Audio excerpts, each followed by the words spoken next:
Good morning. We're going to continue. This is Chapter 8.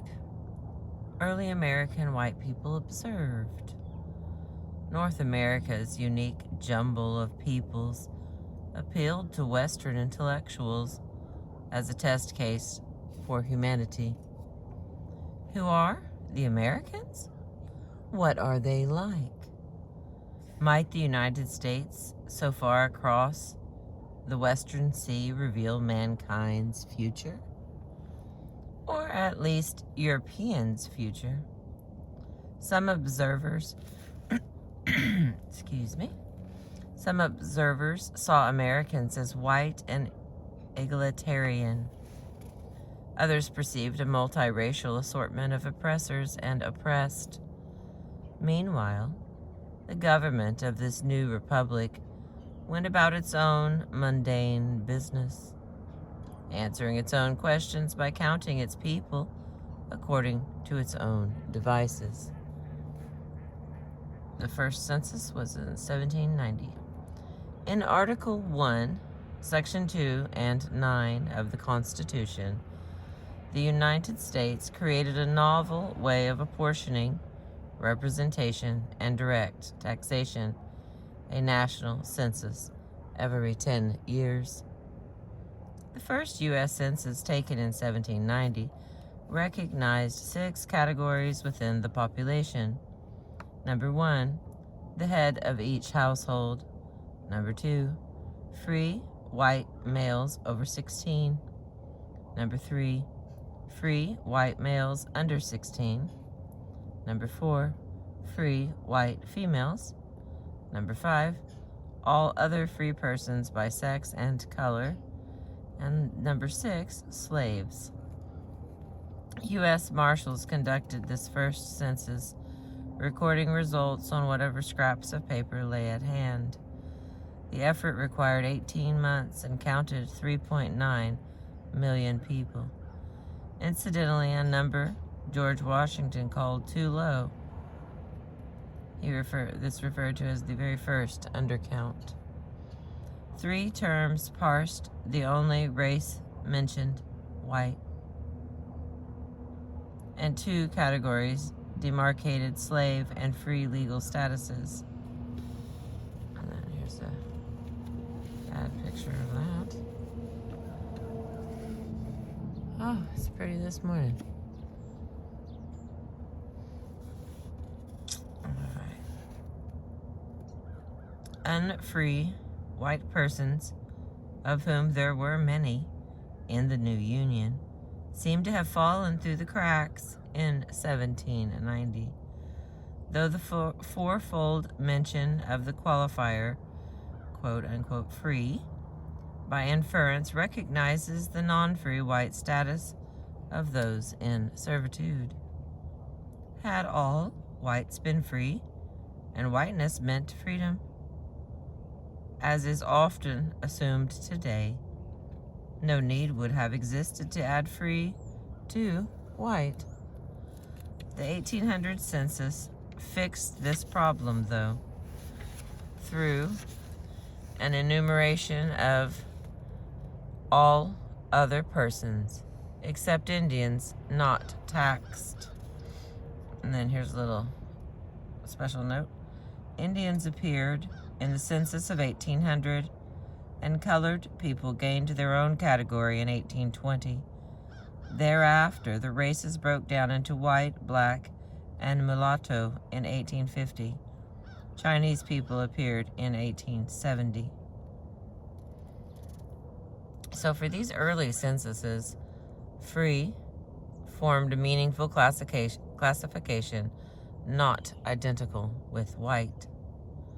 Census categories kept changing every 10 years as governmental needs changed and taxonomical categories shifted, including taxonomies of race. Throughout American census history, non-Europeans and part Europeans have been counted as part of the American population, usually lumped as non-white.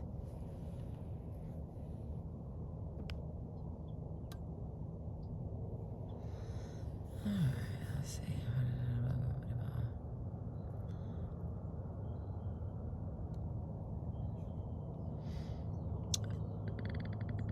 Throughout American census history, non-Europeans and part Europeans have been counted as part of the American population, usually lumped as non-white, but occasionally disaggregated into black and mulatto, as in the census of 1850 and 1860. Counting free white males by age sprang from a need to identify men eligible for militia service, the only armed service of the time, to calculate each state's congressional representation. Congress counted all the free persons, women too, although they did not have the vote, and 3/5 of others, that is, indentured laborers and slaves. Later on, realities behind the census's careful separation of bondage and race changed, calling for new categories. As politics freed all white people, and ideology whitened the face of freedom, free white males seemed a useless redundancy. Another side note. The census of 1840 asked for the number of free white males and females, and free colored males and females. By 1850, the question addressed simply each free person in the household. The 3/5 clause remains in Article 1, Section 2, Paragraph 3 of the United States Constitution. However, in which people bound to a term of servitude, presumably white, are counted as a whole person.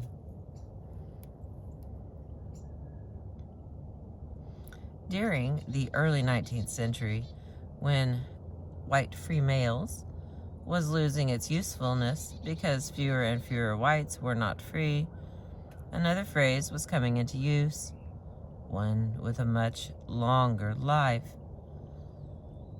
universal suffrage. The United States was the first nation to drastically lower economic barriers to voting. Between 1790 and the mid-1850s, the ideology of democracy gained wide acceptance, so that active citizenship was opened to virtually all adult white men.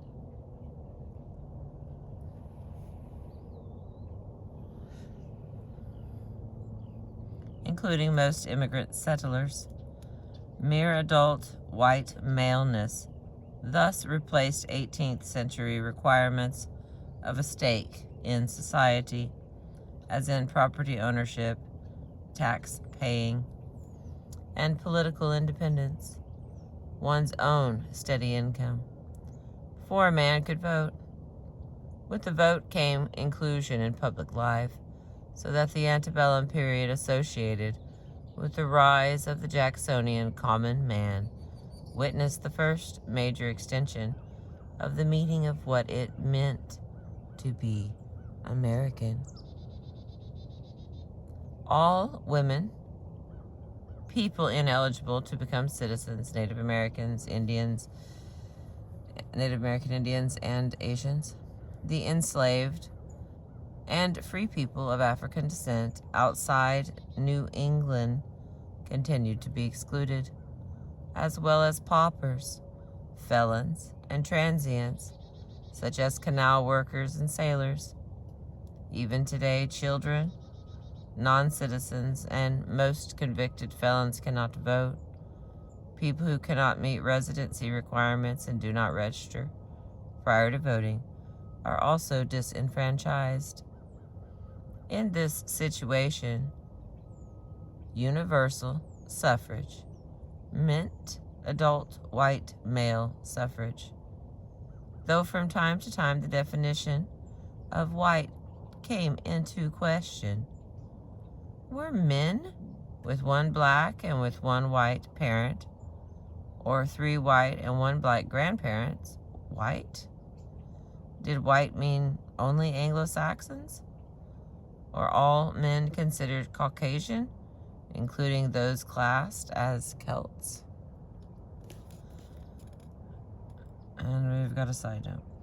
Rhode Island delayed ratification of the 15th Amendment to the Constitution until 1870 because legislators feared it might enfranchise members of the Celtic race.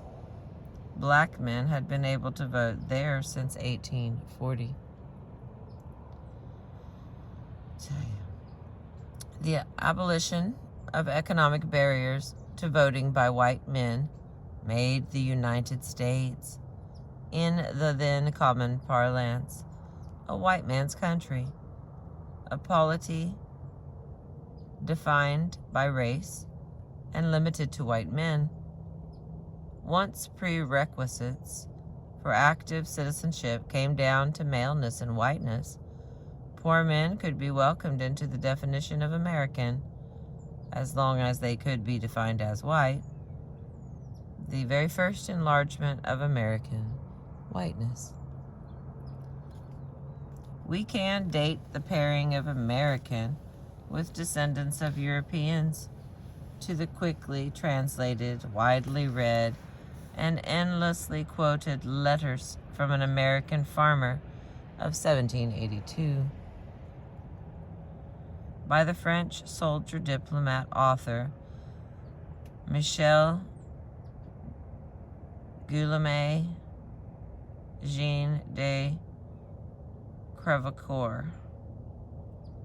Crevecoeur inaugurated a hardy tradition, that of contrasting class-riven Europe, the land of opulent aristocrats and destitute peasants, with the egalitarian United States, home of mobility and democracy.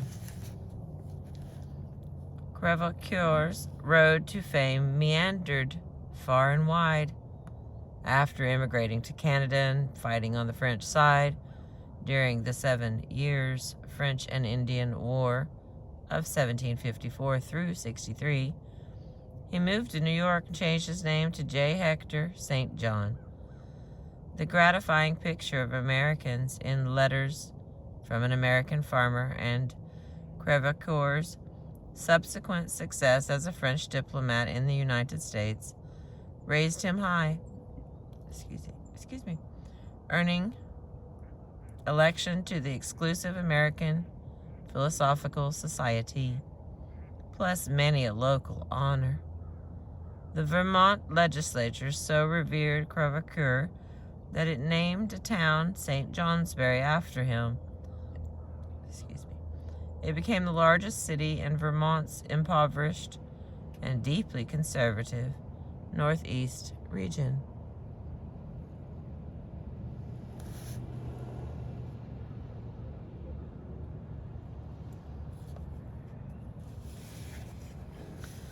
All right. It's cold. Crevecoeur's letter 3 asks, "What then is the American, this new man?" And then answers. So here's what they write. "He is either a European or the descendant of a European, hence that strange mixture of blood which you will find in no other country. I could point out to you a family whose grandfather was an Englishman, whose wife was Dutch, whose son married a French woman, and whose present 4 sons have now 4 wives of different nations. He is an American who, leaving behind him all his ancient prejudices and manners, receives new ones from the new mode of life he has embraced, the new government he obeys, and the new rank he holds. Here, individuals of all nations are melted into a new race, whose labors and posterity will one day cause great changes in the world. From involuntary idleness, service dependence, penury, and useless labor in Europe, he has passed to toils of a very different nature, rewarded by ample subsistence. This is an American? In addition to a willingness to innovate and to think new thoughts, heterogeneous, but purely European, ancestry characterizes the American.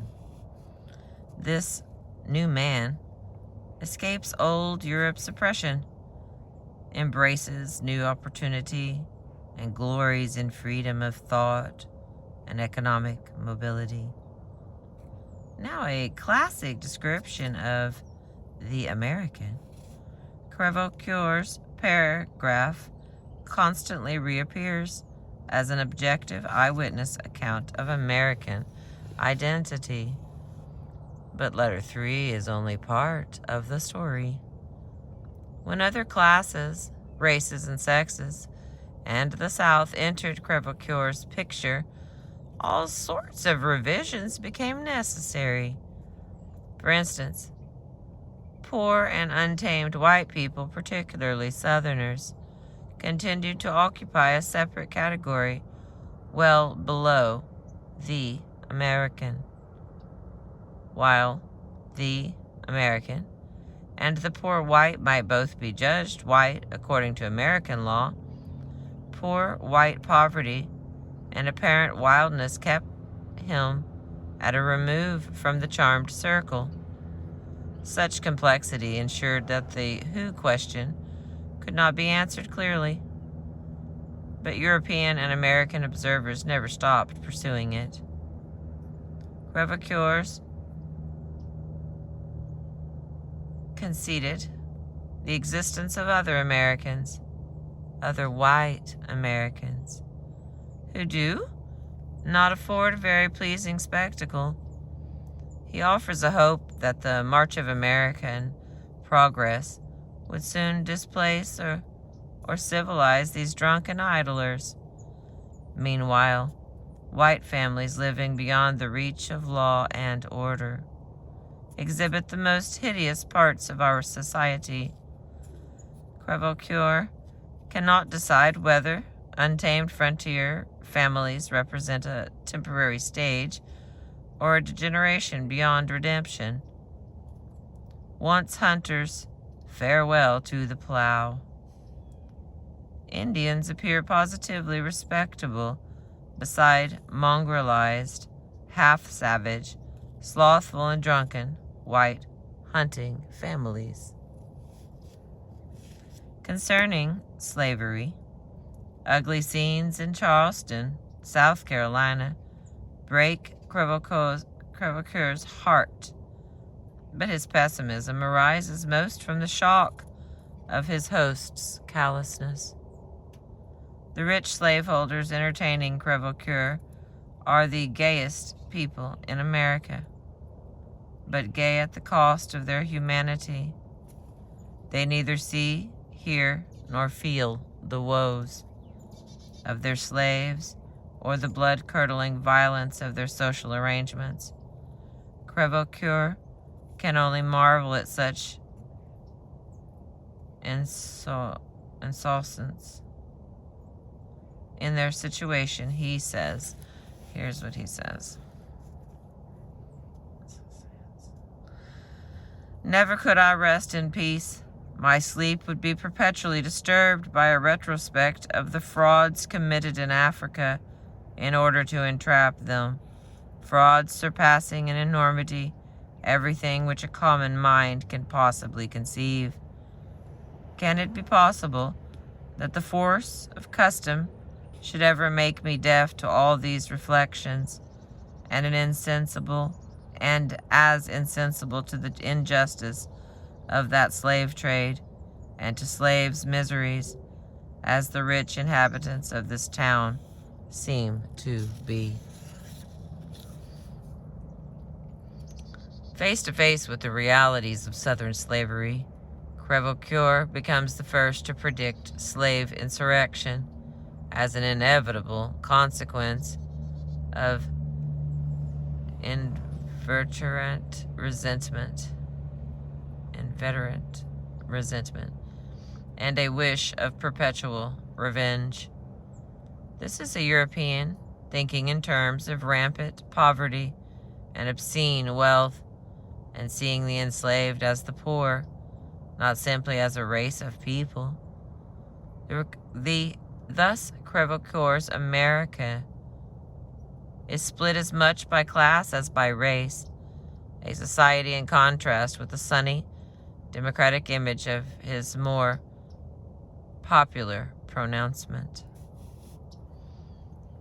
Writing a few years after Crevecoeur, Thomas Jefferson, from 1743 through 1826, missed the class dimension that so alarmed Crevecoeur. Born and raised in Virginia, Jefferson never questioned that American society was structured according to race, not class. To him, the poor people who served, including most prominently his slaves, belonged to a naturally servile race. By taking note of black people, he did not concede them statuses as Americans, who are our people. Like many other intellectuals, Jefferson held that slavery harms whites more than blacks. Query XV111, titled Manners, in Notes on the State of Virginia from 1787. It reflects upon the unhappy influence of slavery on the slave-owning class, scarcely mentioning the suffering of the enslaved. Rather, it dwells on the price paid by the South's white slave owners. Slave-owning children mimic their parents' abuse of the people they own, coarsening their character and thereby their society. The white child, thus nursed and educated and daily exercised in tyranny, Jefferson warns, cannot but be stamped by it with odious peculiarities. The man must be a progeny who can retain his manner and morals undepraved by such circumstances.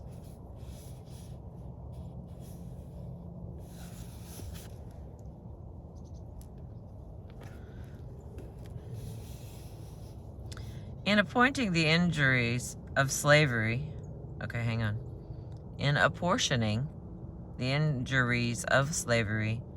Jefferson and Crevecoeur mostly agreed, but their theories of American ancestry conflict. For the eloquent Jefferson rejected any idea of a mongrel American, even though he fathered 7 of them with Sally Hemings, a woman he owned. He also rejected Crevecoeur's Dutch man, probably meaning a Deutsch man or a German, as essential to the American family tree. Jefferson's family tree was of sturdy oak, the Saxons of England. Throughout his life, Thomas Jefferson believed in the Saxon myth, a story of American descent from Saxons by way of England. He had conceived a fascination with it as a student at William and Mary College in 1762.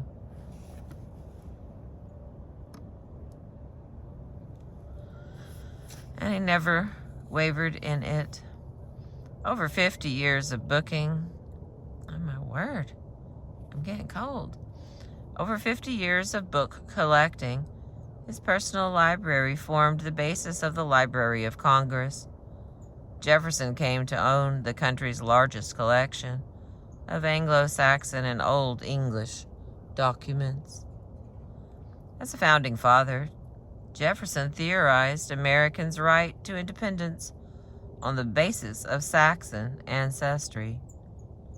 Laying out that claim in July of 1774, he makes English people our ancestors, and the creators of the Magna Carta our Saxon ancestors. Though the Magna Carta dates from 1215 and the Norman Conquest from 1066, Jefferson maintains that the system of rights of our ancestors, was already in place when Norman lawyers connived to saddle the Saxons with unfair burdens.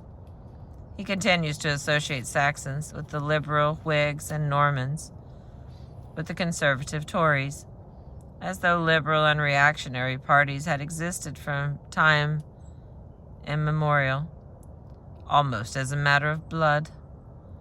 For Jefferson, English-style Saxon liberty was not a trait to be found in Germans. Jefferson's Saxon genealogy ignored a number of inconvenient facts. The oppressive English King George III was actually a Saxon, and also the Duke of Brunswick-Luneburg, as well as Elector of Hanover in Lower Saxony. Furthermore, George III's father and grandfather, Hanoverian kings of England before him, had been born in Germany and spoke German as a first language. It hardly mattered. To Jefferson, whatever genius from Liberty, Dark Age Saxons had bequeathed, the English somehow thrived on English soil, but died in Germany. Now, I understand that sentence didn't make sense, so I got a little note down here. To be fair, it's a very long one. Let's see.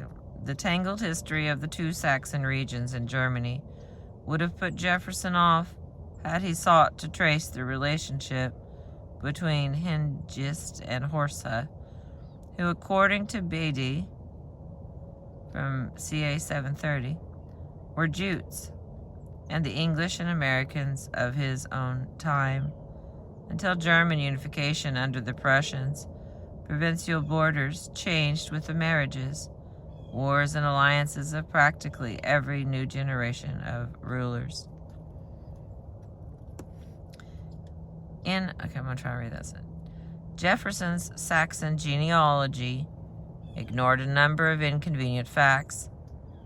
The oppressive English King George III was actually a Saxon, and also the Duke of Brunswick-Luneburg, as well as Elector of Hanover and Lower Saxony.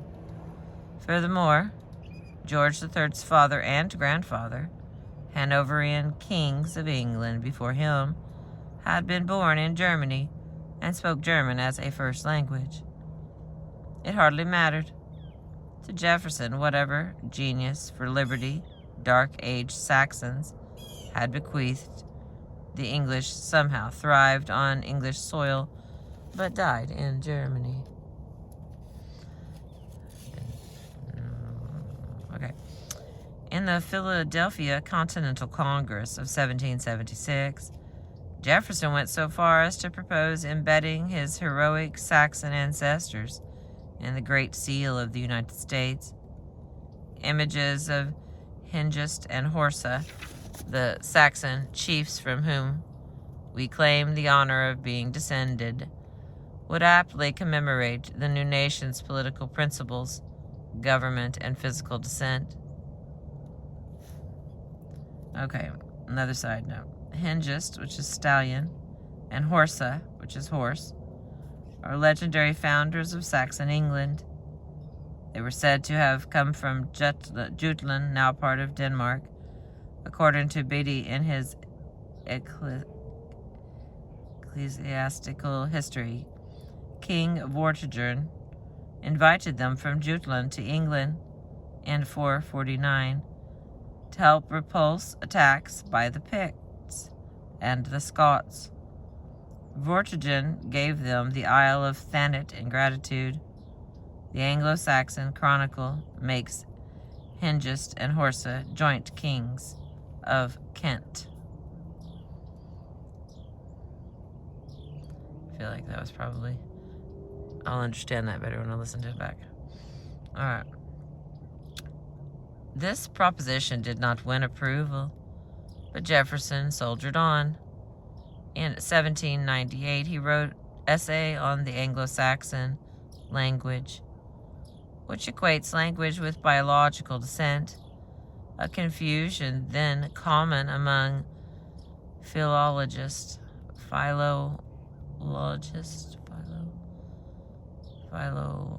philologist. In this essay, Jefferson runs together Old English and Middle English, creating a long era of Anglo-Saxon greatness, stretching from the 6th century to the 13th. With its emphasis on blood purity, this smacks of race talk. Not only had Jefferson's Saxons remained racially pure during the Roman occupation, there was little familiar mixture with the native Britons, but amazingly, their language had stayed pristine 2 centuries after the Norman conquest. Anglo-Saxon was the language of all England, properly so called, from the Saxon possession of that country in the 6th century to the time of Henry III in the 13th, and was spoken pure and unmixed with any other. Therefore, Anglo-Saxon Old English deserved study as the basis of American thought. One of Jefferson's last great achievements, his founding of the University of Virginia in 1818, institutionalized his interest in Anglo-Saxon as the language of American culture, law, and politics. On opening in 1825, it was the only college in the United States to offer instruction in Anglo-Saxon, and Anglo-Saxon was the only course it offered on the English language. Beowulf naturally became a staple of instruction. Ironically, the teacher hailed from Leipzig in eastern Germany, Saxon. An intensely unpopular disciplinarian, George Blatterman also taught French, German, Spanish, Italian, Danish, Swedish, Dutch, and Portuguese. After serving years of student riots and protests, Blatterman was fired in 1840 for horsewhipping his wife in public.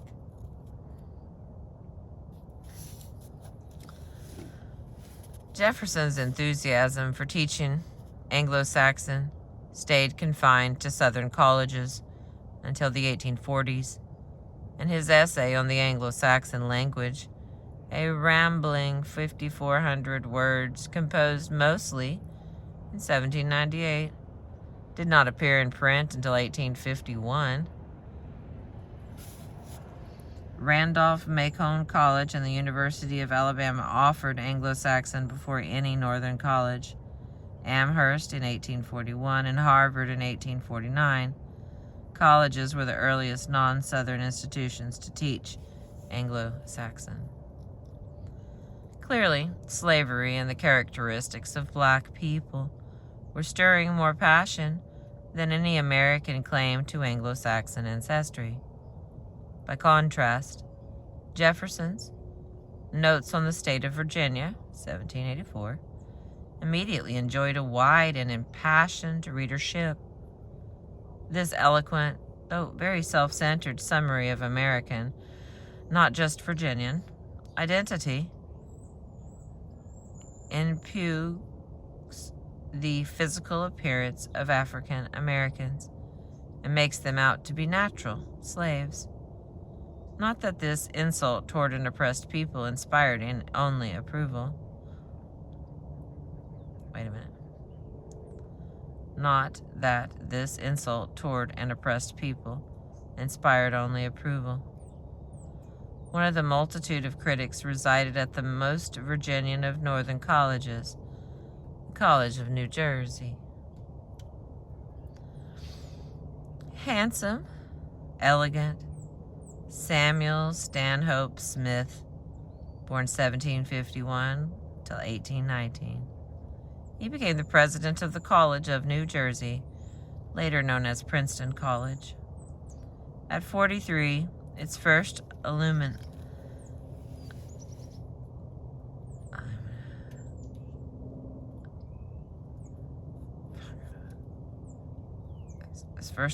president. Both of Smith's parents had strong Princeton connections. His mother's father had been a founding trustee, and Smith's father, a Presbyterian minister and schoolmaster, also served as a trustee. Smith graduated from Princeton with honors in 1769 as a tutor and postgraduate student with John Witherspoon, an eminent scholar from Scotland. Smith imbibed the common sense ideals of Scottish realism.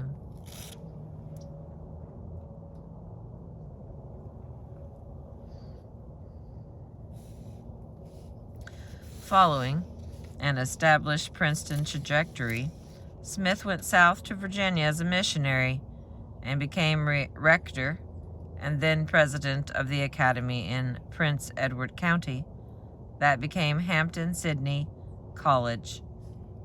His future secure, he married John Witherspoon's daughter and bought a plantation, evidently intending to remain among his appreciative Virginia hosts.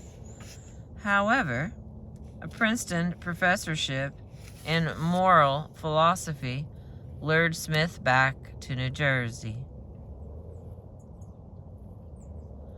Ensconced once again in Princeton, Smith collected the young nation's honors. Yale made him Doctor of Divinity in 1783, and in 1785, the American Philosophical Society took him into its membership. After Thomas Jefferson proposed a measure advocating widespread primary education in Virginia in 1788, he and Smith exchanged letters in its support.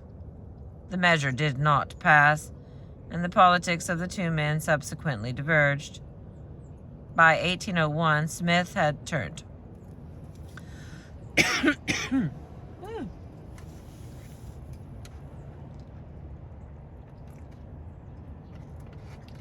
start this car again.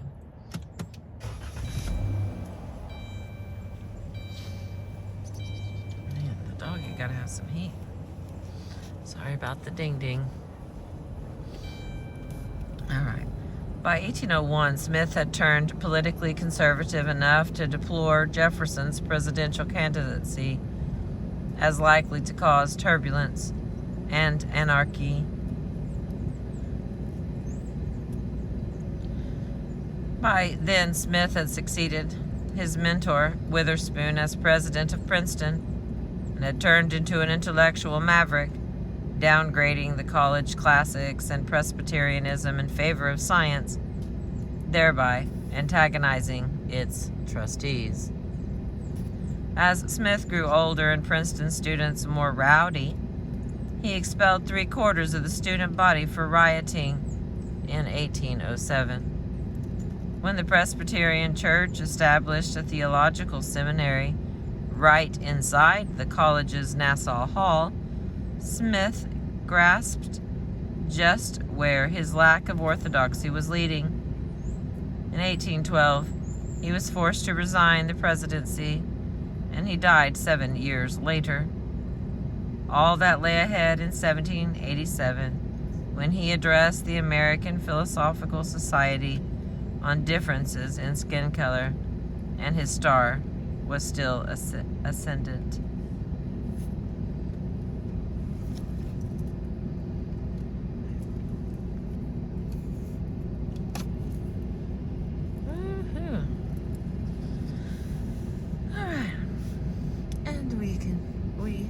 I continue.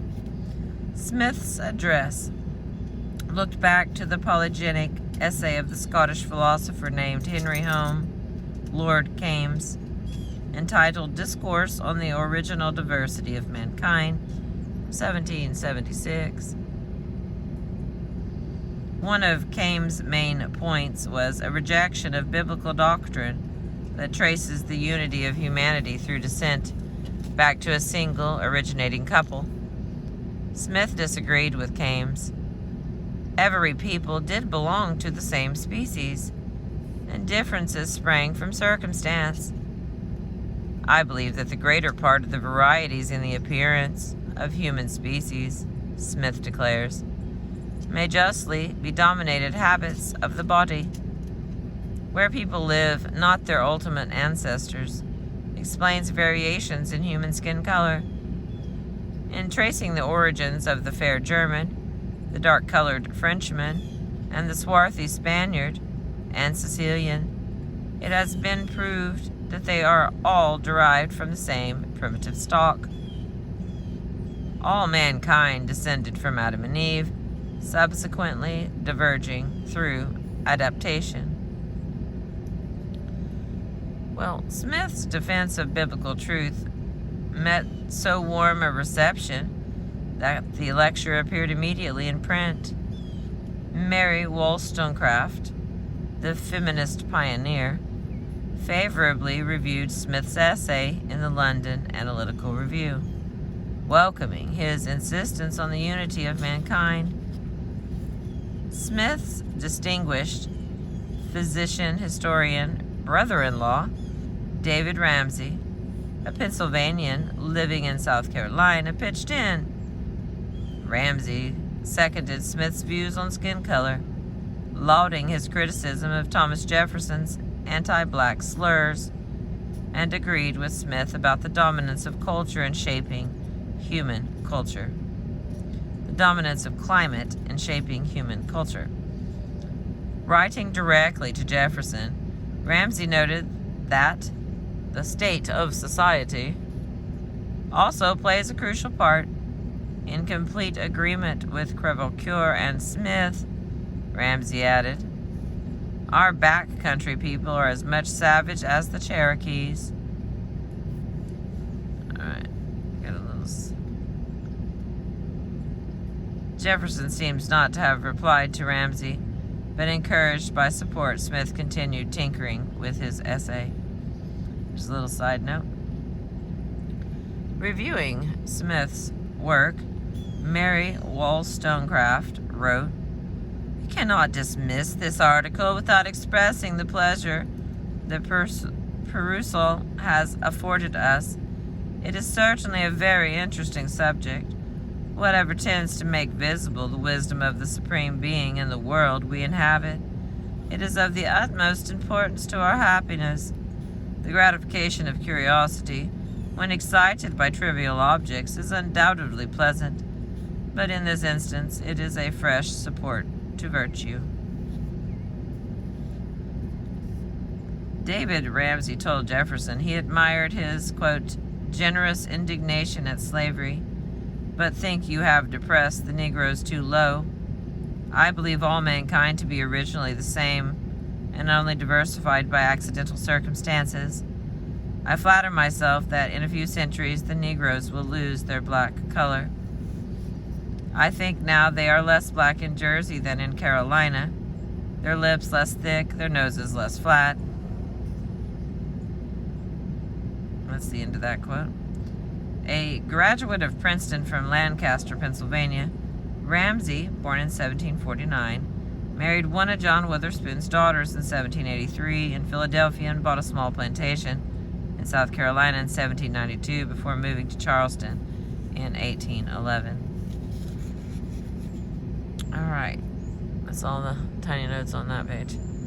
One influence was Blumenbach's 1795 edition of De Genres Humani Veritatia Nativa, which Smith read in its original Latin and incorporated into an enlarged 1810 edition of his lecture, an essay on the causes of the variety of complexion and figure in the human species. Here, Smith assumes that civilization, not barbarism, was humanity's original condition. Uncivilized people would have regressed on account of their harsh living conditions. Different climates, for instance, create differences in human skin color. Not a new explanation. Beauty is not all that important in any case, Smith goes on to say, citing the physical attractiveness of even some black people.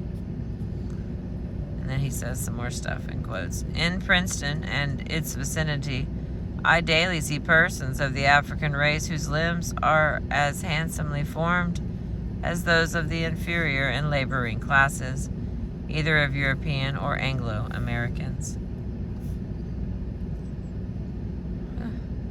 A bit, but only a bit, of a cultural relativist, Smith recognizes more emphatically than Blumenbach or Camper the cultural specificity of beauty ideals.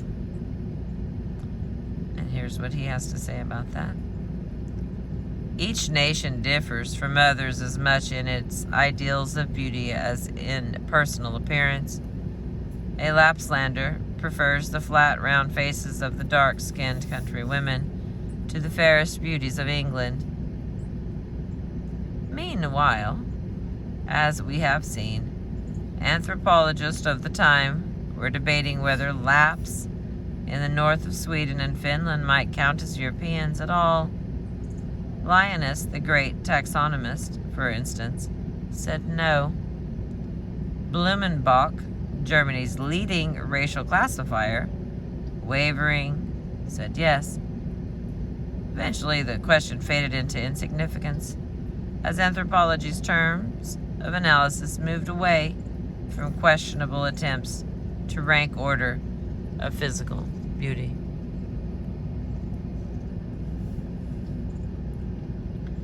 We should note that Smith was no multiculturalist. His Americans, like Crevecoeur's, descend only from Europeans, while acknowledging the presence of Native Americans and Africans on American soil, and occasionally comparing the height of Osage Indians to that of the ancient Germans. Smith had no intention of widening the category of American. Thomas Jefferson and Samuel Stanhope Smith had both prospered in a Virginia of many mixed-race people, some right in Jefferson's own family. We do not know the makeup of Smith's household in Virginia, but we do know that the two men figured the notion of purity differently.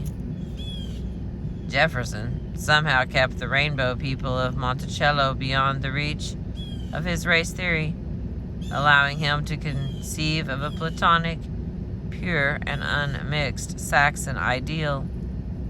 For Smith, there could be no European thing in consequence of the eternal migrations and conquests. Okay, hang on. Let's get a little whistle wetter. Alright, let's try this again.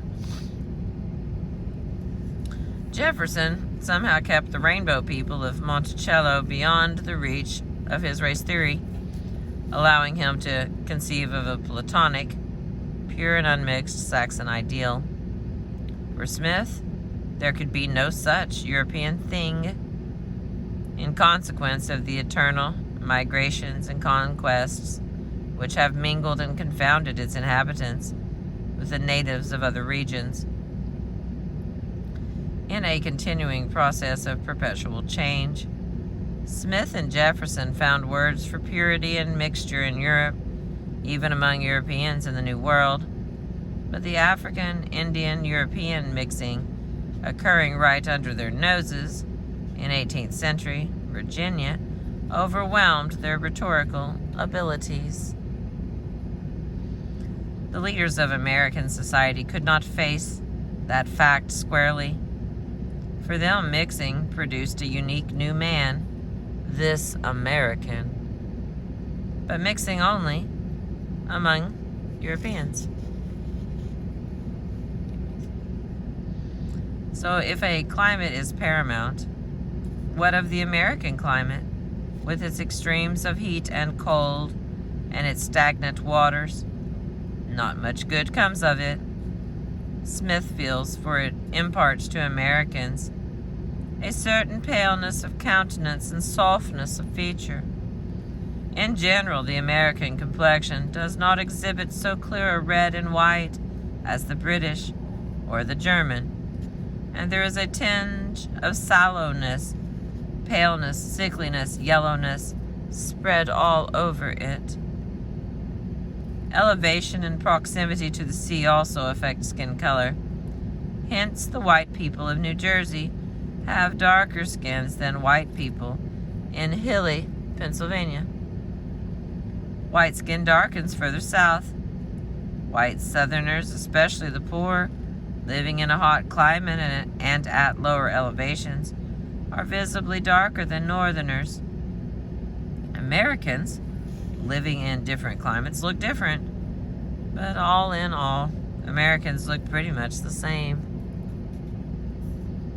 To justify his tortured climatic theories, Smith has to practice a sort of wild conflation of climate to skin color to savagery, even when all their ancestors were European. Smith finds that lower-class Southerners look very much like Indians and live in a state of absolute savagism. There we go. Let's try that again. Even when all their ancestors were European, Smith finds that lower-class Southerners look very much like Indians and live in a state of absolute savagism. This idea that living among Indians made white Americans resemble them in skin color enjoyed wide currency in the 18th and early 19th centuries. Crèvecoeur exclaimed that thousands of Europeans are Indians, and others in colonial America testified to the tendency in European living with Indians to come to resemble them in color or well as in dress. Moreover, such a life rendered their bodies so thin and meager that their bones showed through their skin. Had poor Southerners been discovered in some distant land? Smith surmises polygenesis would display them as proof of multiple human origins. Echoing Crèvecoeur, Smith calls uncivilized poor Southerners, without any mixture of Indian blood, a potential drag on American society. So much for the bottom of the American barrel. But Smith also demeans elite Southern whites. So much for the bottom of the American barrel. But Smith also demeans elite Southern whites like Thomas Jefferson and his self-satisfied privileged class. In Notes on the State of Virginia, Jefferson had scorned the poetry of the Boston slave, Phillis Wheatley, as proof that the Negro could never demonstrate genius. Smith's retort vindicates black people and insults Southern whites. Jefferson was just plain wrong to deride the abilities of a race living so wretchedly, first in Africa, then in American slavery. Genius, Smith says, requires freedom and the educational and psychological conditions permitting creative thought. Not stopping there, Smith goes after the intellectual abilities of Jefferson's own class, asking, "Hey, Mr. Jefferson, or any other man who is acquainted with American planters, how many of those masters could have written poems equal to those of Phillis Wheatley?" In all of this, we can see that for 100 more years, identity of the American would contain a contradiction. Americans look and act pretty much the same, but Southerners are different and inferior.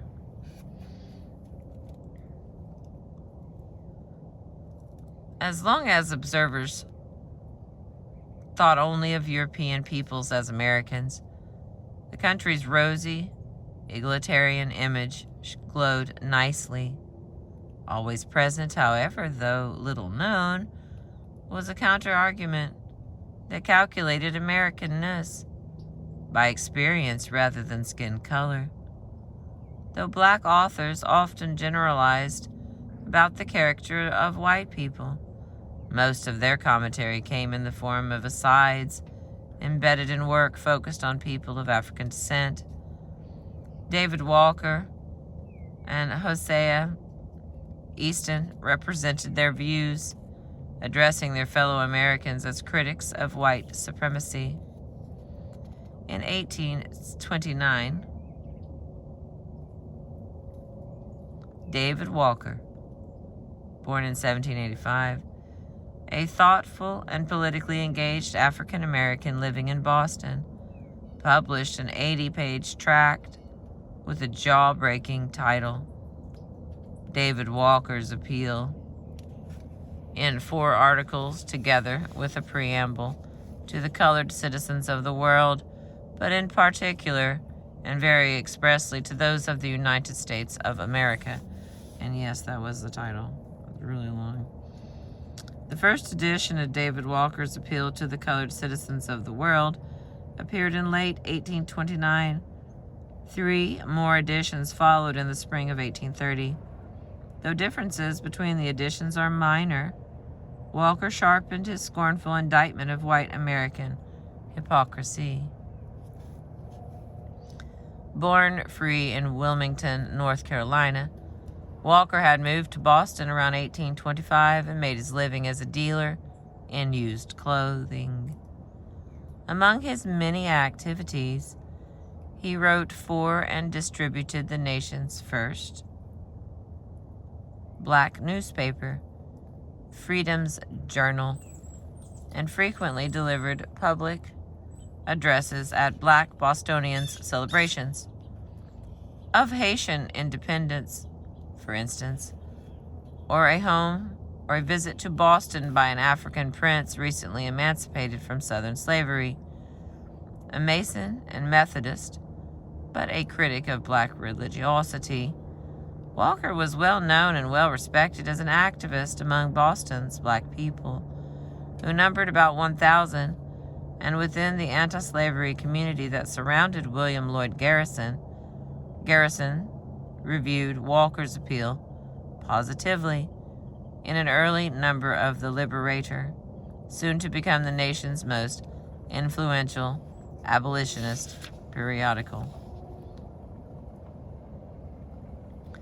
Walker's appeal spread a wide net, excoriating whites and indeed Christian America for its inhumanity and hypocrisy. Over the long sweep of immutable racial history, Walker traces 2 essences. One on one side lies black history, beginning with ancient Egyptians, Africans or colored people such as we are, and encompassing our brethren the Haitians. On the other lie white people cradled in bloody, deceitful ancient Greece. Racial traits within these opposites never change. All right, here's some of what he wrote. The whites have always been an unjust, jealous, unmerciful, avaricious, and bloodthirsty set of beings, always seeking after power and authority. We view them all over the Confederacy of Greece, where they were first known to be anything. In consequence of education, we see them there, cutting each other's throats, trying to subject each other to wretchedness and misery, to effect which they used all kinds of deceitful, unfair, and unmerciful means. We view them next in Rome, where the spirit of tyranny and deceit raged still higher. We view them in Gaul, Spain, and Britain. In fine, we view them all over Europe, together with what were scattered about in Asia and Africa as heathens, and we see them acting more like devils than accountable men.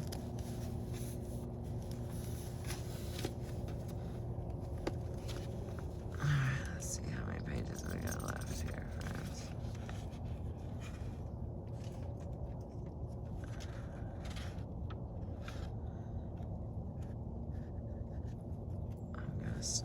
here, and then I'll come back in, because it looks like we have 11 pages. That's regular math, not crystal math. So I'll probably reread what he wrote there and then continue on. Thank you for being with me. I appreciate you letting me read my books to you.